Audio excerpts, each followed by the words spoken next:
Alright, all, welcome back to another edition of Collector's Market Watch, where we talk about all things Lorcana from a collector's perspective. That means chase cards, sealed product, and promo cards. And y'all, we have arrived. At time of this recording, Fabled is going to be out at your local game store this Friday, August 29th. You're going to be able to go and hopefully purchase as much as you can get your hands on while supplies last. Hopefully there's going to be enough to go around, fingers crossed. But positive vibes only on the channel. We're also going to talk about everything that entails as it pertains to product in stock and also FOMO, which unfortunately feels like it's at an all-time high right now. That is to be expected for pre-release week being upon us, but also it's going to levels that I don't even know that I can handle it. So we're going to talk about all that and much more in this episode. But y'all, before we get started, as always, you know how much it would mean to us if you would consider scrolling down and slapping that subscribe button. We do Market Watch content on the channel every Tuesday and pack opening content on the channel every Sunday and every Thursday. Also, go join the Discord. Link is down in the description for that.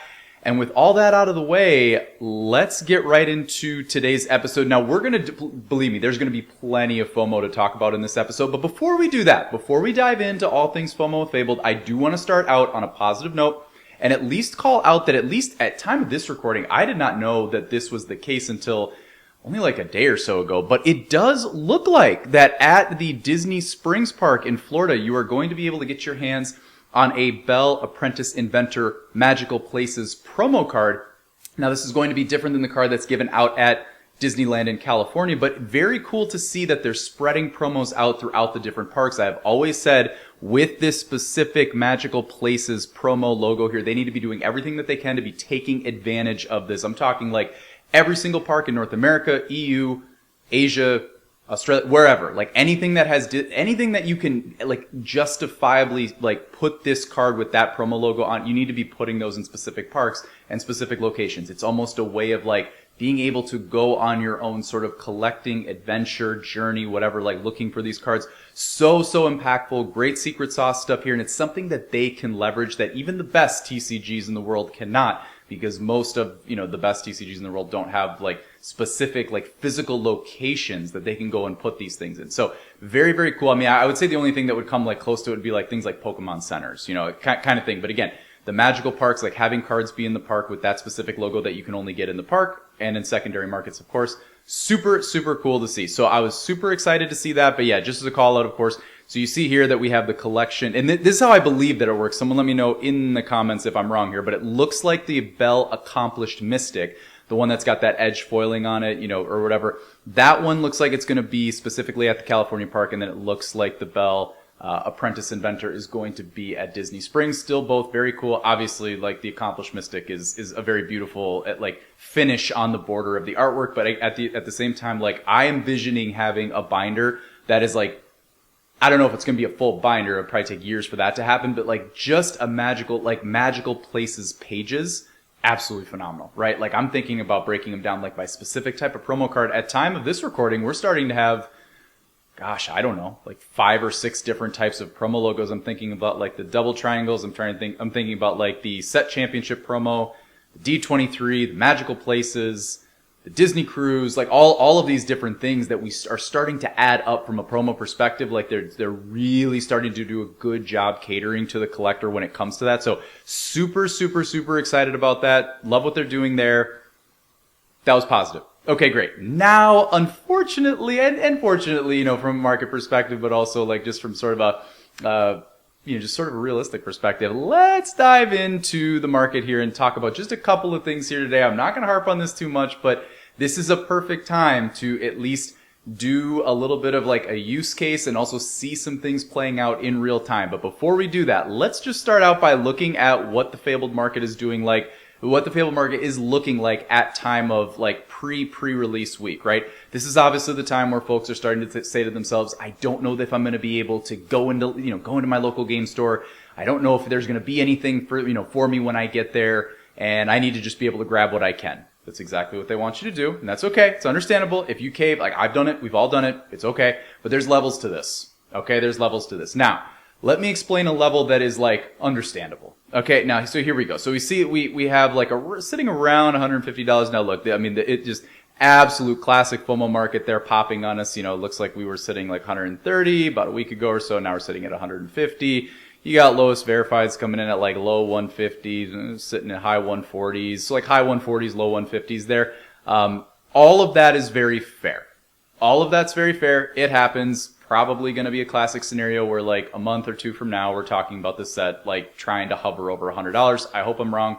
Hopefully it, stays really healthy.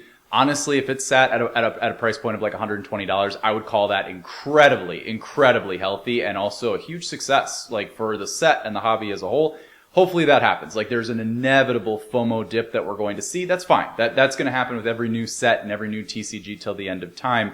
If there weren't FOMO, like that, like if the set were not hyped, that would in and of itself be negative, right? So it's good to see that it's there. That's great. Again, layers. Now, let's talk about some things that we should be very much on the lookout for. So obviously, as we see certain, fabled products come into the market, we start to see more and more listings as local game stores, etc., are getting their supplies from distributors, etc. We're also going to see things like single cards come into the fray. So let's just take this as a use case here. We see Dumbo Ninth Wonder of the Universe, the Legendary Rare, near mint cold foil $99, and that is because there's only one listing. Now, before I use this as like a use case here, let me just call out and say I have no idea who A+ Cards is, and also like I'm sure that their business is great. I'm sure I'm sure it's awesome. I'm sure they're good people. They're not doing anything wrong. Like they're offering you something. It is your choice if you want to buy it or not. However, like I can also sit here and point out that like you should probably not be buying a Legendary Rare that is $99, and obviously we know this, right? Like we understand that this is very much the case. However, when you see a card where you say to yourself like, oh, there's only one listing, or people are already grabbing Fabled, I need to be able to grab the certain cards that I want to grab. Like these little triggers in your head of saying like, oh, I should maybe just grab this. I know I'm overpaying for it a little bit, like slightly, but don't worry about that. It's worth it in the long run. Again, that is definitely the feeling that you want to avoid, and that feeling can only amplify the more and more you want something. Foreshadowing. We will talk about that momentarily. But until then, let's also look at another card, Mickey Mouse Brave Little Prince. So this is going to be, of course, the legendary version of the iconic alternate art that you are able to pull in Fabled. We'll talk about that card in a little bit. But with Mickey, we see here a little bit healthier as we see. Obviously, we don't have specific card data on this yet because the set's technically not out yet. However, let's also go down and look here at A+ Cards, who are also, once again, selling it, once again, where it's like it's a price where it's like, you have the option if you want to buy it or not. That's totally your choice. However, if we just take a second to let the FOMO breathe, just let things sit for a second, that's where we're going to start to see a whole bunch of other competitive listings come in, and just by simply waiting, you will do yourself a whole lot of good. Just sit there and just trust the process. Stay in the process and understand that over time, you will get everything that you want as long as you have a plan and you do things responsibly. It's all good, right? Like it will happen. I promise you, right? So again, another situation where it's like the same thing will happen with Dumbo. Dumbo doesn't have any other listings for it yet, but it will happen. It will inevitably happen, just like it's happening currently with Mickey Brave Little Prince. I have no doubt that before we saw a ton of like listings in the 40s for Mickey Brave Little Prince, and for what it's worth, those are probably a touch too high as well. No idea. Honestly, you could tell me that this card is a phenomenal card in Ruby decks, and I would totally believe it. Low cost, inkable, tons attack on the card, shift mechanic. I would have no problem believing that this is a phenomenal card. That being said, there's just, history shows us that there are just not many cards that are able to sustain that $50 price point. I think to this point, there's only two legendaries that have ever held that up. The Big Tamatoa and the Maui Half Shark. There might be another in there that I'm missing, but like $50 is a really, really high benchmark to clear for something that is not an alternate art and that you have every possibility of pulling in a box. Up until Fabled, you probably had like 5 or 6 cracks at it to like pull the right legendary to like theoretically, however many legendaries, I forget if it's like 12, 16, however many legendaries are like in a typical set, you typically have 5 or 6 cracks at it. I mean, you're talking about like a 30%-ish chance to pull a legendary in any booster box that you open. Fabled ratios will probably be a little bit different, but still, very, very difficult to clear a $50 watermark. However, much more like understandable, justifiable versus like the $85 you'd be paying for it when there was only one listing and they're trying to trap you with that FOMO. Again, it's a simple use case, but again, what you're seeing with the Mickey Brave Little Prince and what you will probably inevitably see with like Enchanteds that come out for $200, $300, like all of that stuff, Again, same thing. Let it breathe, let it sit, we will be just fine. And speaking of that, we will be going into talking about fabled prices and also, I guess I would say, what we're seeing on the secondary market right now, because again, all we're really seeing right now is, folks, I guess maybe open it a little bit on social media, things like that, and also be able to like flood the secondary market with certain cards. Like, obviously you see that, we see multiple content creators opening packs, and you also see like, other people opening packs in different ways. Like, honestly, y'all, like, just cause you see someone opening something, like a content creator, something like that, that's only a small fraction of what's actually going on out there. If you think about it from like a perspective of, like, distributors have their hands on all of this product right now. Like, this product is out in the wild right now. Things slip through the cracks. Like, whether it's the distributor knowing someone for years and years who's able to like get their allocation early, open it, do what they want with it, resell it, whatever. Like, again, like, business can be done multiple different ways in multiple different facets. It's just one of those things where it's like, it's hard to have total control over every situation. So, point being, the product is out there. You're probably just going to see a little bit more of it from the secondary market perspective, like in eBay or something like that. But make no mistake, the moment that Fabled is out on Friday, and maybe even like a day or so before that, you are going to start to see TCG Player just swell up with prices across the board, options, listings, etc. It's all going to be there. But the big thing that I wanted to call out with this, and this is just going to kill me to talk about this, but like, I feel for this person.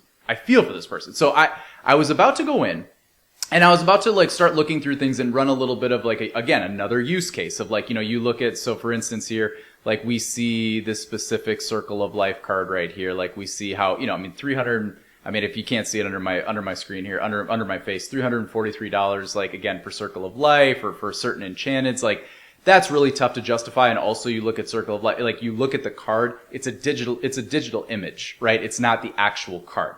So like again, this person might be claiming that they have the card, and maybe they do have the card.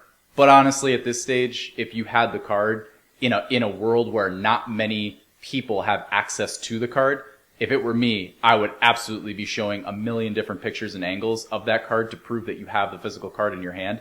There's some serious value to that. So again, it's like, it might be somewhat of a fair price, but they don't actually have the card, and you can get caught in a situation where, again, it's just not a situation you want to be in where you have your money tied up, right?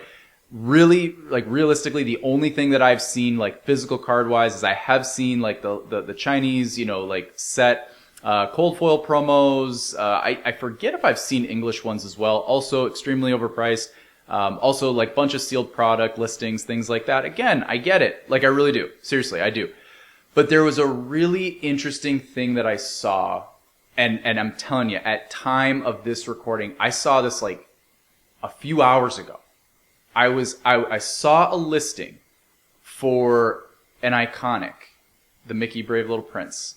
Disgustingly overpriced. However, the individual had real pictures. It was a real card.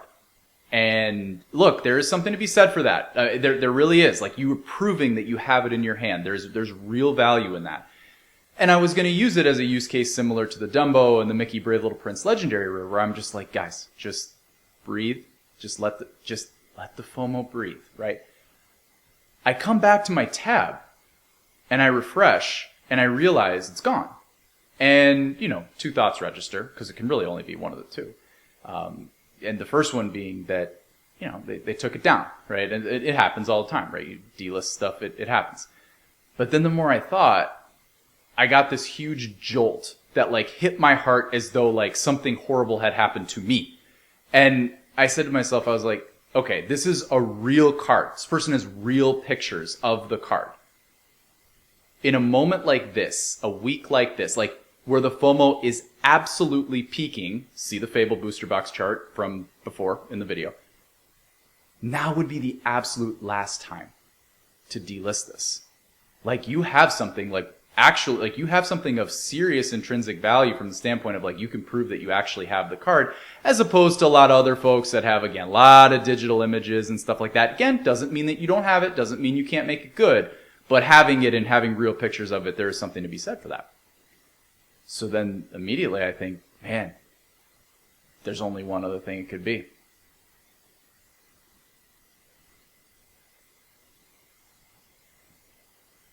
It's sold. Y'all, when we talk about, there are levels to this. If you want to buy a Fabled booster box for $150 when you know it's probably going to go down to 120, 100, maybe even 80, I get it. I really do. If you want to buy an enchanted rare with a digital image on it, or overpay for one that has real pictures of it, I get it. Y'all, look, first of all, whoever bought this, again, I always preface before I start going in, as long as you're happy. As long as you're happy. Like, that's all, truly, it's fine, as long as you're happy. The card was listed at $4,000. It's the same card, it's the same pictures, it's the same listing. So, you're buying it for $2,800 off a $4,000 listing, and I don't know if this person thinks that they got a good deal or not. It's beside the point. You are calling, by purchasing this card at this price, you are calling that you believe that this card is going to outpace the current most rare, most expensive, most valuable retail card in Lorcana, that being the Elsa Spirit of Winter, by over $2,000. Will it outpace Elsa Spirit of Winter, when we get into TCG Player, like things like that, like when we start tracking market prices? Maybe it will. It might. Seriously, it might. By $2,000? No. By $1,000? No. Look, I had to change around my whole talk track because I was gonna kind of use it as a Dumbo, Mickey, Brave Little Prince legendary thing to say, like, guys, like, just stay far away, let it breathe, it's all good. And then someone went and pulled the trigger. So again, I hope this individual is truly, as long as, hey, if you don't lose any sleep over it, it's all good. Then it's a win for you, and it's definitely a win for the seller. Wins all around. For the rest of y'all who have not made your purchases yet, try to just give it a couple weeks. Just give it a couple weeks. But okay, we cannot end on that. We can't end on that. I was going to end on that, but we absolutely can't end on that. We have to, just like how we started positive. What did I tell you when this video started? I said we're going to start positive, right? And I said we're going to get into some FOMO stuff. I don't know if you thought it would get that low, though. I don't know if you thought it'd get that dark, but we're going to bring it up. We're going to start talking about some light. Okay, we're going to start talking about some good things because we are going to end it on a positive note because I will say I have been seeing some really solid, really exciting price movement from the perspective of the Disney Cruise promos. So first and foremost, just calling out the Mickey, the Mickey, I think it's the Mickey Pirate Captain. I honestly, I forget, but the Mickey Pirate Captain from the Disney Cruise promos coming in at $107. A lot of times you see listings for this card in like the $200-$300 range. Love to see that the market is really starting to take hold of what the true value and true prices are of these cards. And that's why having auctions is great for that, because you really truly get a feel for what the market is thinking these cards are worth. So it is fantastic to see it for $107. Same exact thing for the Mickey True Friend, the member, the Disney Cruise promo on this side. This one typically, and I will say, this one typically feels like it's outpacing the others. It's also signed. I really don't know what to do with signed cards right now. It's really hard. Like, even at like Disney Springs, the promos that are being given out there starting this Friday, they have the artists there doing signings. That is truly, that's really cool. And that could be something that down the road, A, makes for a phenomenal memory, and B, look, if you ever do want to resell it or something like that, probably will be a really good deal. This is a signed version of this card. This card, I've been seeing non-signed versions of this card being listed for $250, even $300, pretty consistently, lowest verified listing. So really, really exciting to see that on that side of things. So again, seeing things from the Disney Cruise perspective, excited to see that they're starting to kind of nestle down into that sort of $100 range, because the Mickey Pirate Captain has always been the one out of all of the Azure at Sea promos that has really sort of been the outpacing card, and the Goofy for some reason. I feel like there's very little listings of the Goofy for whatever reason. But then also even the Mickey True Friend, coming in once again, there's some premium on the autograph. There is. And so even with that premium kind of coming in line with what we're seeing, well, at least what I've been seeing for lowest verified, lowest buy it now listings on eBay. So super excited to see that, and there's good things on the horizon for those promos and hopefully us picking those promos up. But y'all, that is going to do it for this episode of Collector's Market Watch. Be sure to like, comment, and subscribe to the channel, and good luck getting your Fable cards this weekend, getting your Fable packs, opening packs, and hopefully they're enchanteds and iconics waiting for y'all on the other side. We'll see y'all next week.